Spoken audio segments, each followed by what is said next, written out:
dadweynaha deegaanka Ufayn ee gobolka Bari ayaa saaka u dareeray codbixinta doorashada golaha deegaanka ee maamul goboleedka Soomaaliyeed ee Puntland maanta oo ah maalin taariikhi ah oo ay dadku codkooda ku dooranayaan cidda ay rabaan ayaa markii ugu horeysay maamulka Soomaaliyeed ee Puntland uu ka hirgeliyay doorashada 3 degmo oo ay deegaanka Ufayn ka mid tahay tirada dadka la filayo codkooda inay dhiibtaan ayaa ah 8287 qof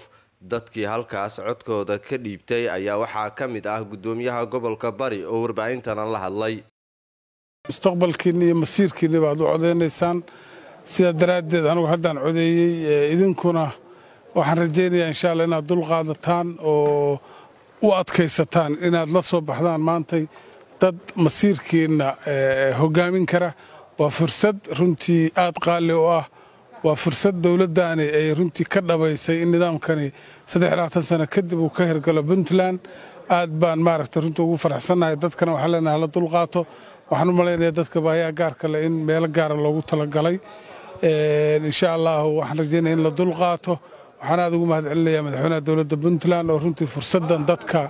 reer Puntland uga faa'iideeyay iyadoo 3 sano la gaari waayay maantana ay rumowday riyadii ahayd dadka reer Puntland ku hamiyeen ahayd inay markii barnaamijka dimuqraasiyadda gaaraan oo nidaamkan beelaha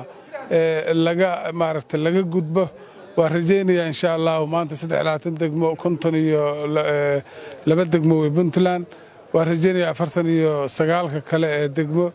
in ay sidan oo kale ka dhici doonto maalmaha kamid ah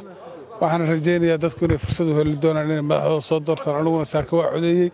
aad iyo aad ka habaan u codeeyay xisbiga ka habaan ka tirsanahay waa ku faraxsanahay inaan ka codeeyay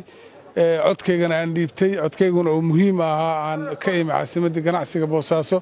oo halkan Ufayn oo magaaladan ku dhashay aan ka codeeyay qof kastana waxa la rabaa inuu codkiisa uu ka faa'iideeyo oo fursadda qaaliga runtii uu ka faa'iideysto dadku aysan guriga ku jiraan soo baxaan oo codeeyaan degmooyinka kaleeto oo fursadaha haysta hadda Ufayn iyo Qardho iyo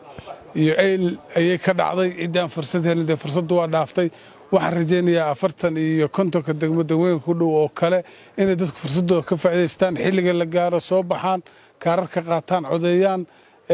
xisbiga rabaan iyo cidda rabaan oo codeeyaan marka iyagu ay u arkaan inay maslaxad